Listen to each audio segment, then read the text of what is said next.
Well, the title of our third talk here is Paul, the Apostle to the Gentiles. You know, the question is often asked among scholars, and only half-jokingly, who is more important, Paul or Jesus? Of course, we know that Jesus is the center of Christianity. He is the good news, but one wonders if without Paul that good news would ever really have got going. Of the 27 books in the New Testament, almost half of them are written either by Paul or by his followers. And it was Paul who created the theology that allowed Christianity to emerge.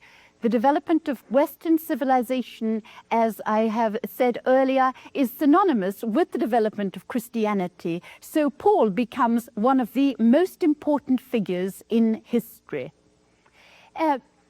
Before we look at Paul, let's have a look at the world in which he operated. We have to put him into his historical context.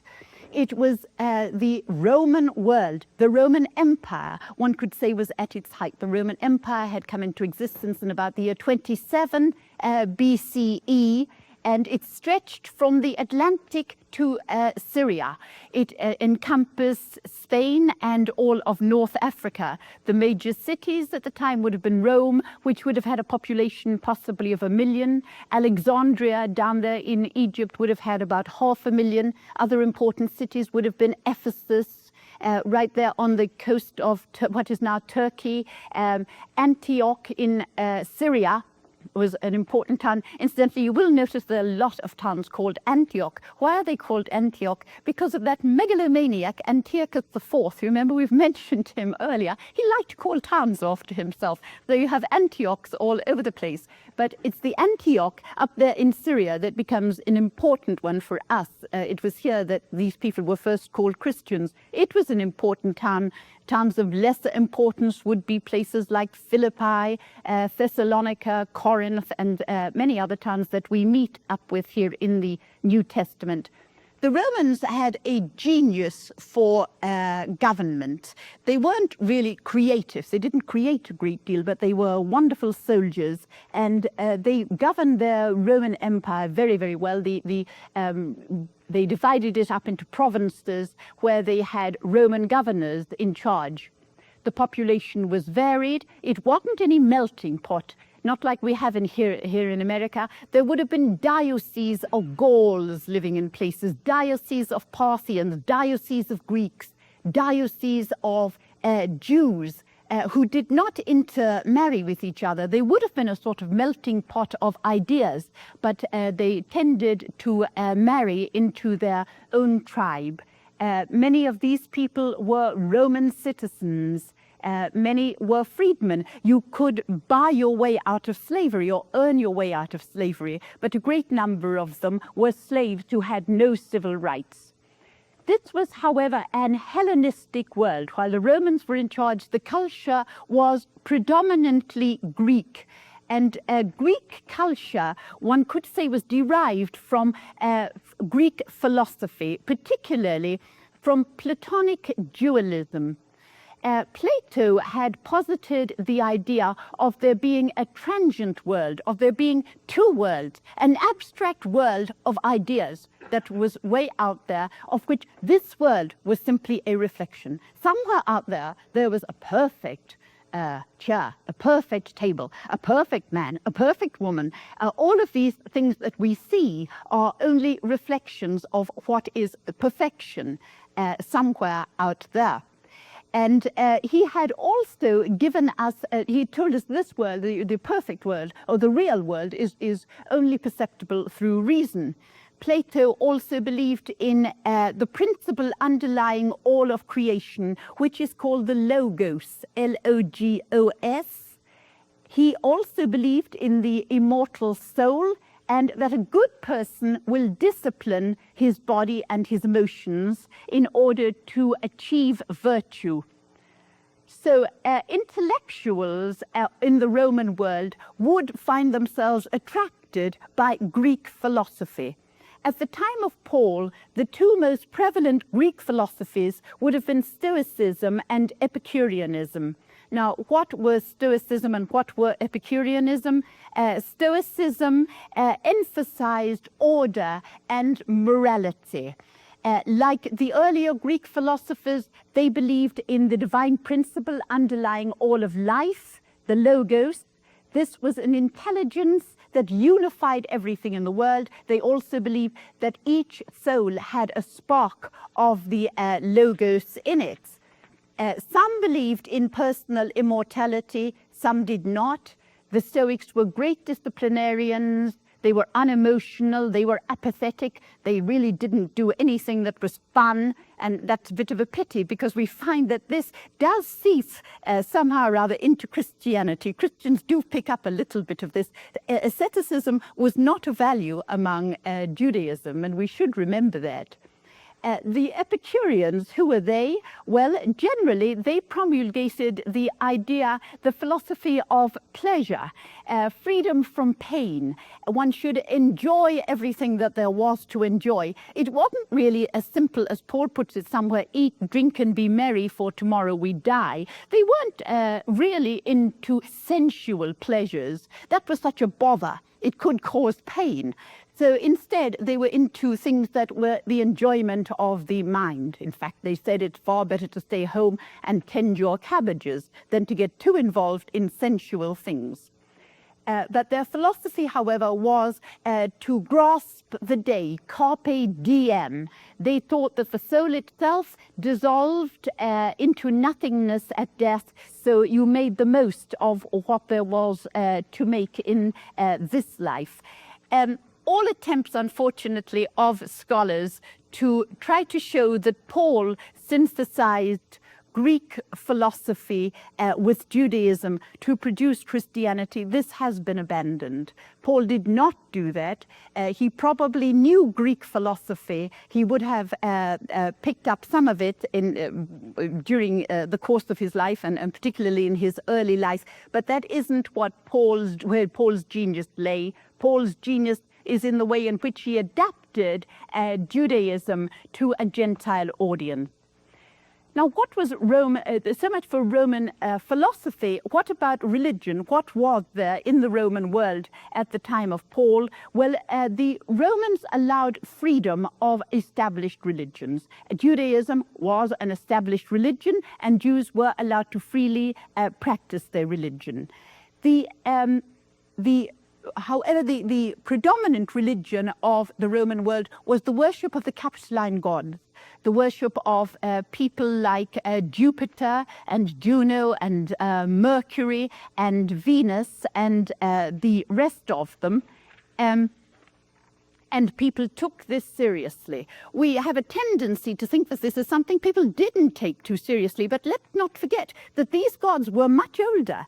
They were about 1,000 years old at this time. Yahweh was how old? About 1,200 years. So more or less the same sort of ages. People did take the Capitoline gods seriously. You did not want to get on the wrong side of a god. You certainly didn't want to be on the wrong side of Jupiter. You did not go into battle and not do your sacrifice to Athena. She could be fierce. You could lose the battle. So much of their thought then went into placating these gods. And their high priest, the Pontifex Maximus, his duty was to see that all of the rites that should be carried out to these gods were scrupulously observed, and there were many of them. The Romans believed that this piety, as they called it, gave a cohesion and discipline to the Roman state. And people were encouraged in the worship of gods. In fact, atheism was not an option among the Romans. One had to adhere to some religion. As well as that, they had the cult of the emperor. The emperor was considered to be divine. Now, this had actually started at the time of Alexander. He had accomplished so much that after his death, he was raised to the status of divine.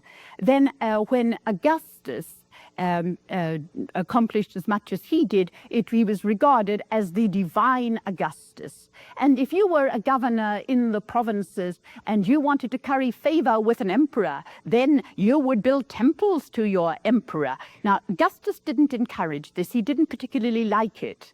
If you were an ambitious citizen, the best thing you could hope for was to become a priest of the cult of the emperor. So again, this is something that was taken seriously.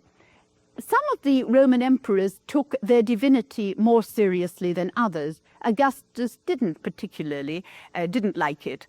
Tiberius, who came after Augustus, well, he was probably all right. Tiberius had a few odd quirks, but he wasn't one of their worst emperors. It was the bad emperors who really took their divinity very seriously.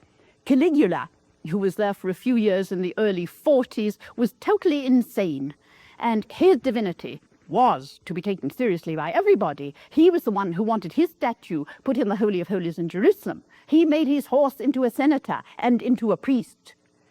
And everybody must worship Caligula as a divine person. Claudius wasn't too bad. He was fairly sensible, but he was followed by Nero, who was a very wicked man. And Nero did have a propensity to think of himself as divine. He was also a pyromaniac. He used to like to set things on fire. One of the ways he got his jollies was by going out at night and having his way lit up by people who were condemned to death being set afire so that he could drive his carriage through them. And now he again was a divine emperor.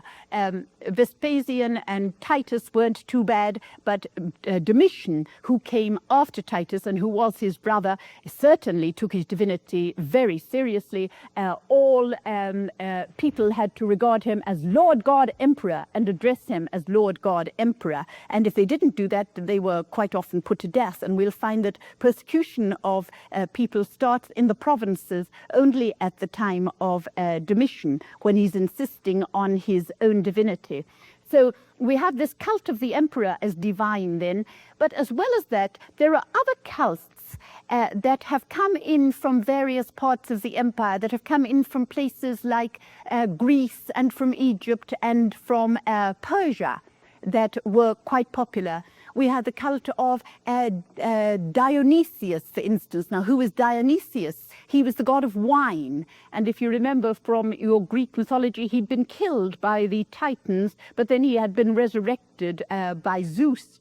Now, in the winter, all of the vines die, but they all grow again in the spring. So you have the resurrection of a god. And you will find that the adherents of Dionysius would get themselves holily intoxicated at this time to celebrate the resurrection of Dionysius. These, incidentally, are called mystery cults because we don't know exactly what the initiation into them involved, but they think it involved some type of going into some type of ecstasy that put you in contact with the god. In fact, there are some scholars who equate the glossalia, the speaking in tongues, that Paul talks about as possibly having some connotations with the mystery cults. We have the cult of Demeter. Now, you remember Demeter was the goddess of the corn. And again, from your Greek mythology, you remember that she had a daughter, Persephone, who was out picking flowers until that big bad Pluto came and took her off into the underworld. And then when she was gone, her mother would not allow the crops to grow. So you had winter. However, they worked out an arrangement whereby Persephone could come back for 6 months every year. She had to stay 6 months because she'd eaten a pomegranate that had 6 seeds.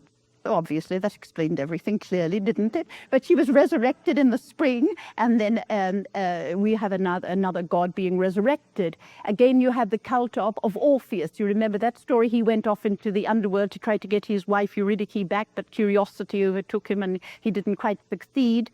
And the cult of Isis was also very prevalent. She was an Egyptian goddess of motherly compassion, because you usually see pictures of her holding her son Horus. Of the Pharaoh of Egypt is the reincarnation of Horus. But even in early Christian times, they would get confused with Isis holding Horus and Mary and Jesus. There was often a lot of confusion here. But if you remember the story of Isis, she was married to Osiris, who was also her brother. In Egypt, they like to keep everything in the family. And he was murdered by his very bad brother Seti.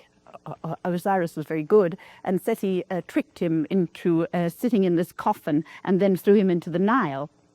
And then, to make quite sure he was dead, he cut this coffin up into 7 different pieces and put it all over Egypt. And Isis went round and collected them together and put him back together and resurrected him. So we have again another resurrected god. And after he was resurrected, you remember, she conceived Horus, which is rather odd because the only part of him they couldn't find was the penis. Don't ask me how that happened.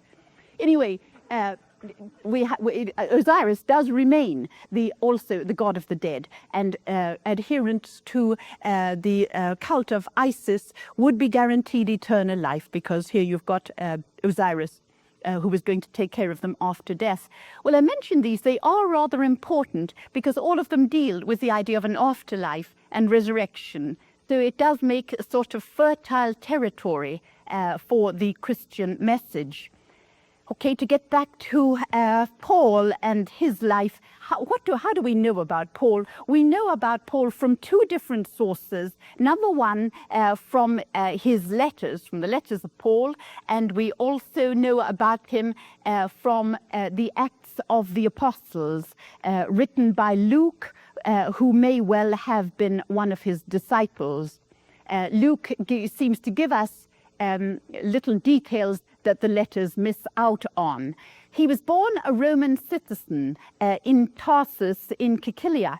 Now, this is rather interesting because Cicero tells us that at one point, Mark Antony, you remember Mark Antony, way back there, at the beginning of Augustus' reign, Mark Antony had given citizenship to whole towns that had sided with him against the enemies of Julius Caesar. And one of these towns he gave full citizenship to was Tarsus. So all the people in Tarsus would have been Roman citizens. Mark Antony was very fond of Tarsus. You might remember that he had a wonderful little tryst there with Cleopatra at one point. We would hardly call it a tryst. She came sailing in her yacht in her full regalia. But he had very fond memories of Tarsus. So Tarsus was no mean city, as Paul tells us. It also was the city that was known for its learning. In fact, the tutor of Augustus was a man called Athenagoras. He was a Stoic who came from Tarsus. So Tarsus almost rivaled Alexandria as a place of learning. Now, it was in this milieu that Paul would have grown up. And when he was growing up here, he was a Hellenistic Jew. He would have been exposed, of course, to a lot of Judaism, but at the same time, he would have picked up a lot of Greek philosophy. He possibly would have been trained in Greek rhetoric. We know that he often uses Greek terms later on, and he talks about things like the Greek games. You know, the Jews weren't much into physical stuff. But in the Greek world, the Greek games were important. He talks about running the race. He talks of himself as an athlete. So he would have picked up much of this then in Tarsus in his young days. We know that he was able to debate. He doesn't hesitate to debate the Greek philosophers. At one point, he goes to Athens, and the Stoics and the Epicureans ask him to debate, and Paul doesn't hesitate. They're not very complimentary to him. If you remember, they say, "What is this magpie trying to tell us?" So here we have Paul then in his early stages. After he left Tarsus, we know that he was sent to Jerusalem to study the law. He had a married sister in Jerusalem. He went to study at the feet of Gamaliel. Gamaliel was the superstar teacher of the day. It would be like saying, I am sending my son to Hotchkiss School to learn with Dr. Robert Houdin. You sent him to the very best place. Here is our friend Paul going off to study with Gamaliel. He's going to get the very best education there is. And he does. He's going to be trained in the law, since Gamaliel is a Pharisee. And when he is through with this, Paul is all set to go on with his career. He's a promising young man. He's going to go very, very far. Unfortunately, or fortunately, I'm not sure how one puts it, he had an experience of God that was going to change everything for him. He starts out his career, we know, by persecuting Christians. He tells us he didn't hesitate to put them to death. Paul was very much into the law, and those who were disobeying the law had to be got rid of. That was how it was going to be with Paul. We first meet him in the Acts of the Apostles when he is holding the coats of those who stone Stephen, who is the first Christian martyr. Right after that, he asks to be allowed to go up to Damascus and to round up the more followers of the way. And it's while he's on the way up here that he has this overwhelming experience on the Damascus Road. We don't know what it was that happened to him, but it changed everything, not just for Paul, but for the world. It is so important that the book of Acts gives 3 different accounts of it. And Paul himself refers to it in his letter to the Galatians, and all of his life thenceforth looks back on the experience he had on the Damascus Road. Before Damascus, Paul was a Pharisaic Jew, steeped in the traditions of his ancestors, and he tells us, ready to live out those traditions. Now, after Damascus, he's still a Jew. He still believes in the same God, but he has experienced the risen Christ, and his whole perspective changed. He went from a stance where the law is central to a stance where faith in Jesus Christ becomes the center out of which he operates. We know that his initial reaction to this is he's thrown into a state of utter confusion. He can't see, he can't speak, he can't do anything. He is told to go into Damascus and go to the house of Ananias. It's sort of like inviting Hitler into the home of Anne Frank. They're not exactly going to welcome him with open arms. And Paul has always, despite everything that he has done, he has always remained a bit of an outsider. Wherever he went, people were after him, trying to kill him, trying to do something awful to him. And even today, when you go to Rome, you go to St. Peter's, right there, everybody's at St. Peter's, crowded with people. You have to go to St. Paul's and you have to take a taxi for miles out. There's nobody there at St. Paul's. It's known as St. Paul's outside the walls. I remember once standing at the grave of Paul and some Italian saying to me, "Who is he?" So you just sort of felt like saying, well, if we have several hours, maybe I could tell you who this wonderful man was. Well, his conversion here then was to set him in an entirely different direction from the one he had planned on and the one he was prepared for by his education. We know that Paul made 4 great journeys, and travel was extremely difficult at the time. It was dangerous work. Even to try to recreate Paul's travels now would take an enormous amount of physical strength. There were roads connecting things. One of the wonderful things Romans did was have roads built to connect all the major cities. But good Lord, I mean, have any of you seen the Appian Way? It's really not much to write home about. It's about 6 feet wide, but at least it kept you going in the direction you were supposed to go in, so you didn't go wandering off into the fields. There would have been lots of wild animals. There were still lions in this part of the world at the time of the Crusades. There would have been robbers. Paul probably went on foot. They didn't have horses. A horse, incidentally, is never mentioned in the Acts of the Apostles. Paul didn't fall off a horse. He probably never owned one. Horses were for rich men, and if you had a horse, it could be commandeered by any Roman soldier you met along the way, so you weren't likely to have it. So in most of these journeys, he probably went by foot, unless, of course, he was in a boat. Josephus tells us that there were boats that went all over the Mediterranean at this point, and that they did take passengers. They mainly took goods, but they also took passengers. Paul was a little bit afraid of going on boats.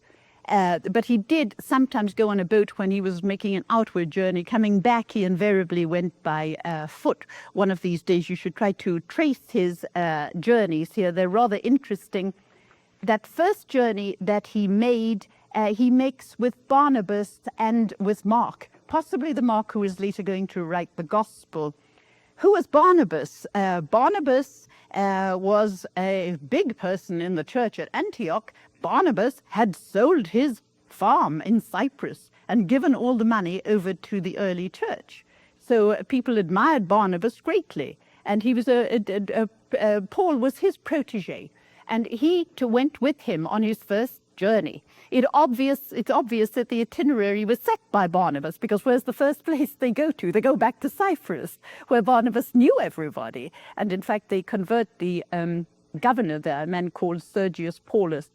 And from there, they go up to Turkey, into Galatia, into small towns. They go into Antioch, that small town of Antioch up there, and they go into Iconium, and they go into Lystra. These are little towns. It's not really, it doesn't seem like Paul's choice. Later on, when he sets his own itinerary, he doesn't go to small towns. In fact, when he writes back to these people later on, he says, I only came to visit you in the first place because I was sick. He did, so he really didn't want to go. We find that he and Barnabas have a falling out over Mark. You remember Mark gets so homesick and wants to go back, and Paul says he'll get rid of him, and Barnabas gets all hoity-toity and leaves too. So in the next journeys that he makes, he himself sets the itinerary, and you can see that he goes into major places. There's nothing haphazard about what he does. He goes into Philippi, a major town in Macedonia. He goes into Thessalonica, which is the capital of Macedonia. He goes into places like Corinth, that's the capital of Achaia. He goes into Athens. Not important really at this point, but it certainly was a city that had a reputation that everybody had to live up to. And he goes into big places like Ephesus. He stays in Ephesus for something like 3 years. And it's interesting because later on, when we're reading the book of Revelation, you'll see that John mentions those 7 churches all around Ephesus there. It's probable that Paul had every intention of going to major cities where he could send out little missionaries. And probably these 7 cities that are mentioned were all they're started by missionaries sent out from Ephesus here. So Paul himself was an urbanite. He's really at ease in the city. We know that he was planning on going on to Spain after he left Rome, but unfortunately they took his head off in Rome. That was one of the advantages, incidentally, you had as a citizen. They couldn't crucify you, but they could cut your head off, and that wasn't too fun either. But it was a lot better than being crucified. I mean, they had to hack away. It wasn't easy to cut off people's heads. But there we are then. What Paul did was he would go to these little towns, he would establish communities, and then, as I've explained before, he would go into the synagogue and announce to them that this is fulfilled in your midst today. He would tell them this is all leading up to Jesus. We know he did this, and sometimes, oddly enough, they invited him back and said, we want to hear more about that. We know that in Thessalonica, for instance, they invited him back to the synagogue 3 times, but then they got terribly upset with him and they started picking up stones and started throwing them at him. He usually met only with violence and with abuse. But he did make converts. Josephus has mentioned to us that there were Gentiles who were very attracted to Judaism, but hadn't taken that final step to becoming Jews. We call them God-fearers. And there were God-fearers in the audience at the synagogues, and these people were attracted by what Paul had to say to them. So they were willing to listen, and we find that Paul eventually starts taking the message to them. He gives up trying to take it to Jews, and he takes the message only to the Gentiles. In fact, when he looks back now on his conversion experience, he talks of himself as being called to preach to the Gentiles.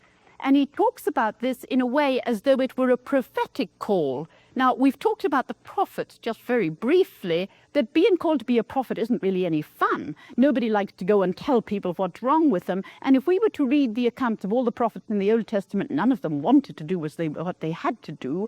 They all started making excuses why they shouldn't do it. But if you go back and read Isaiah, for instance, he said, from my mother's womb, I was called to be a prophet. And, you know, Paul says almost exactly the same thing. Before I was born, I was called to be a prophet to the Gentiles. And as you read through his life, you will see that he suffered the consequences of being a prophet. He was flogged He was imprisoned. He was left for dead at Lystra. He was put in maximum security at Philippi. He underwent imprisonment numerous times. He was stoned. He was shipwrecked. It wasn't much fun at all to do what Paul did. But he seems even to be going almost against what he wants to do. He's just sort of compelled to do this, whether he wants to or not. In the letter to the Corinthians, he says something about preaching the gospel is not the subject that I'm going to boast about. He says, I am under compulsion. I don't have any choice. I have to do this. I'm ruined if I don't do it. So he's called on to do something almost against his will. And when he's doing it, we'll find that he has to abandon all of the traditions of his ancestors. He has particularly to give up the love of his life, which is the law, and the whole idea of circumcision. Now, let's zero in here for a moment on Paul and the law, because this is always important when one is talking about Paul. Paul and the law, what is it all about, and what was the law? Now, I mentioned to you that the law was given to Moses, you remember, on Mount Sinai. It was part of their covenant relationship with Yahweh. It was the other side of the coin. It was an answer to the problems of evil. Moses, when he was leading them through the desert, had gone up here to the top of Mount Sinai, and he had received the law as a gift of God. Now, I remember sitting up there one June morning a few years ago, freezing cold, about 5 o'clock in the morning, cold and dark, and trying to imagine what it was like for Moses to be up here and waiting for the sun to rise with my camera out and waiting to be enlightened, as was Moses. And looking and seeing, suddenly the sun comes up. And to begin with, the sun out there, it's very wobbly. You know, it's not a round ball as you expect it to be. It's wobbly. And then it comes up and it's wobbly and wobbly and wobbly. And then as it comes, it becomes rounder and rounder. You're clicking the camera and you're clicking the camera. It's a huge, big red ball. And suddenly it's just filled with fire and you can't look at it any longer. So you look all round you and you see all of that mountain. It's all bathed in reds and pinks and purples. Absolutely splendid. All the warmth and all the light from the sun. And suddenly you find you can see back to where you've come from in Egypt, and you can look forward into the promised land. You can see the whole world there from the top of Mount Sinai. It certainly is a place to be enlightened. I remember wondering, Moses is supposed to have stayed up there for 40 days. I wondered how he ever went down. It was such a magnificent experience. Anyway, this is where the law was given. And that 10 Commandments, it's a set of natural laws. The first 3, you look to me as your God. Look to me as your God, and then respect each other. Respect each other, those last 7. A problem of evil. If you respect each other, you will be righteous. You will be justified. You will be a good moral person if you obey these laws. Now, the 10 Commandments had, of course, been expanded into many laws over the course of the years since the time of Moses, and had been written down eventually in their Pentateuch, in their book of laws, in the post-exilic times at the time of Ezra. The Torah, it's often called Book of Pentateuch, Book of Laws, Book of Moses, but it was their constitution. They looked to this as something you did not tamper with, just like we look to our constitution as something you don't tamper with. But at the time of Jesus, this law had become extraordinarily oppressive. It wasn't simply the written law, but there was one thing piled on top of each other, and more laws you had, the better apparently you were going to be. And it really entangled people from birth to death. You could hardly move without breaking a law. Most certainly, you could not go on the road from Jerusalem down to Jericho and see a man sitting there and go and help him. He might be dead. And if you touched him, what happened to you? you became ritually unclean. You had to go back all the way to Jerusalem, get ritually cleaned, and start all over again. You certainly could not cure people or help anybody in need on the Sabbath. According to the law, if you inadvertently came in contact with a menstruous woman, you would have to go and be ritually cleansed. If you came in contact with a leper, you went and got ritually cleansed. You did not do things like that. When you did them, you were disobeying the law. So you wouldn't certainly associate with people like prostitutes, with people who were known sinners. Tax collectors used to have a tendency to keep some of what was left over from the taxes. The Romans had an odd way of collecting taxes. They didn't have an IRS. Is that what it is that collects taxes here? They would have people who would give them the money and say, I will collect the taxes for you. And then they would collect taxes. They would pay the Romans first, and then the tax collector would collect in the taxes, and always cheated a little bit. They were people you didn't associate with, and you did not associate with people who broke the law like that, because it rendered you as bad as they were. Nor would you go into the home of a Gentile. If you entered the home of a Gentile, you were rendering yourself unclean. So what had happened to that whole idea of the Jews being a light to the nations? This had made them turn in on themselves. The law, which was an answer to the problem of evil, had in fact become a problem in itself. And it seems to have been this that that became evident to Paul on this road to Damascus. Jesus had often come into contact with the law. He had constantly disobeyed it, particularly when the dignity of people was at stake. Jesus had said that law, the fulfillment of the law, the whole idea behind it is love. And you've made it into something that's just discipline for the sake of discipline. It has nothing whatever to do with serving one's neighbor or with love. So Paul then begins to see Jesus as the solution to the problem that law has become. Jesus the law had crucified Jesus, had put him to death, had made him hang there on the tree, which again was forbidden by the law. Anyone who hung on a tree was accursed.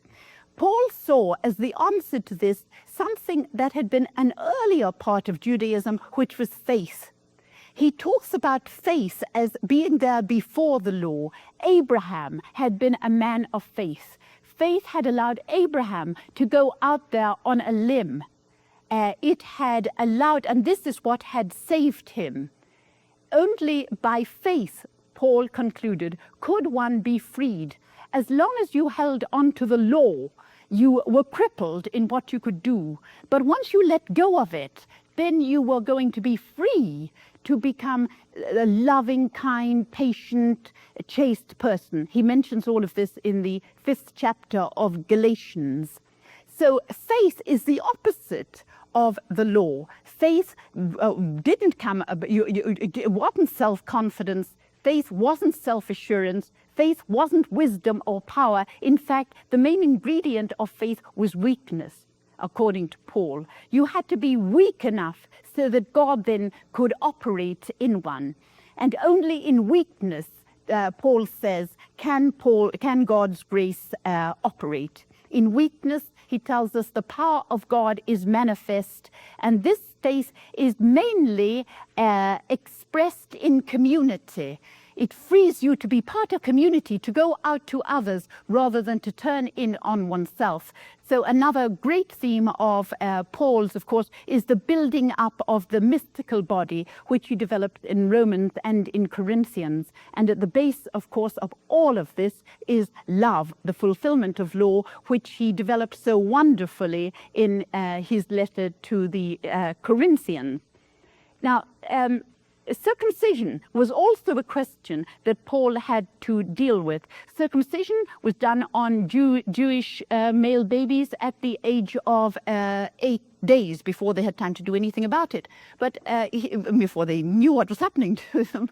But here Paul was converting Gentiles. These were grown people. Should these people have to undergo circumcision like the Jews had done? Now, Paul is beginning to see that circumcision really is a little bit stupid. He begins to sort of see this as a pagan custom almost of placating the gods. The Jews were circumcised, that made them, gave them entry into the covenant, it guaranteed them salvation. It's a sort of pagan thing of placating the gods. Paul wants to not have his people circumcised. So he takes the whole issue of circumcision back to Jerusalem. We know that there were parts in Antioch, they did not require circumcision of Jews, of Gentiles who were being received into Christianity. But Paul took the whole issue back to Jerusalem, right in there to the hotbed of conservatism, and brings the whole issue of circumcision up. And they very bravely, people like James, people like Peter, side with him. Peter calls the law a yoke that people are unable to bear, and they come to the conclusion that you don't need to be circumcised in order to be admitted into the Christian community. But Paul substitutes for circumcision baptism. Baptism is already going on in the church, but he associates baptism with the death of Jesus and the resurrection of Jesus. In baptism, you died with Christ, so you will be raised as Jesus was raised. Jesus is just the first fruits, and as he was raised, so will you be raised. You will become, you will be resurrected as Jesus himself is resurrected. So I also feel, and of course this is just my own personal opinion, that one reason Paul was against circumcision was it was only something for men. And while feminists are fond of pointing out how dreadful Paul was to women, he wasn't. Paul got on magnificently with women. There are women all over the place with Paul. Just read the end of the letter to the Romans, all the greetings he sent to women. We know in Philippi where he went, Lydia insisted on him coming to stay with her. He has women constantly in his entourage. He has women teaching, women preaching, women doing all the things that men were doing. And of course, circumcision was only for men. So I personally think that one reason that he was not interested particularly in circumcision was it excluded 50% of the population. And when baptism was substituted, of course, there was no problem here. So there we are then with Paul and circumcision. He goes to Jerusalem, has them change the laws about it, and they decide at the Council of Jerusalem, which you can read all about in Acts 15, that it is not necessary for Gentiles to undergo circumcision. However, Paul is going to have a problem with this. It should be the end of the decision made at Jerusalem should have been the end of the whole question, but it isn't. We'll see as we're reading through the letters of Paul that he continues to have problems with the Judaizers who infiltrate his community after he leaves and insist on the Gentiles going through circumcision and observing all of the Mosaic law. And he was going to continue to have this problem. But for Paul, his whole soteriology, and that simply means his telling people how they can be saved, goes from law and circumcision to faith in Jesus Christ, faith in the crucified and risen Christ. Paul doesn't talk very much about the teachings of Jesus, but he does talk a lot about the Jesus' suffering and Jesus' resurrection. What was it that what are the accomplishments of Paul? Well, what he really did was he established Christian communities in the Gentile world, and he formulated a theology that allowed Christianity to emerge from Judaism, like a butterfly emerging from a cocoon, given wings of faith on which to fly. He gave Christianity its appeal. It spread like wildfire through the Roman world after the time of Paul. And it's sort of sad for us to think that Paul himself died. We don't have an account of how he died. It's not written in the Acts of the Apostles, but tradition tells us that he died. He was beheaded during the persecution of Nero, and here he was then dying when all of the Christians were being persecuted. So he sort of died, in many ways, seeing his whole life's work go down the drain. Rather sad for us to think that. Of course, this was not to be the case. In time, we will find that it goes on and on after the time of Paul, and then a couple of 100 years later, when a Roman emperor is going into battle, he does not sacrifice to Athena. Instead, he goes in the name of the Christian God, and by that he conquers. And so Christianity becomes then the official religion of the Roman Empire. And as the Roman Empire declines, then Christianity steps in that hiatus that's there and takes over. And the history of Western civilization becomes the history of the development of Christianity. So to this great lion of God, as he is often referred to, the world owes a great deal.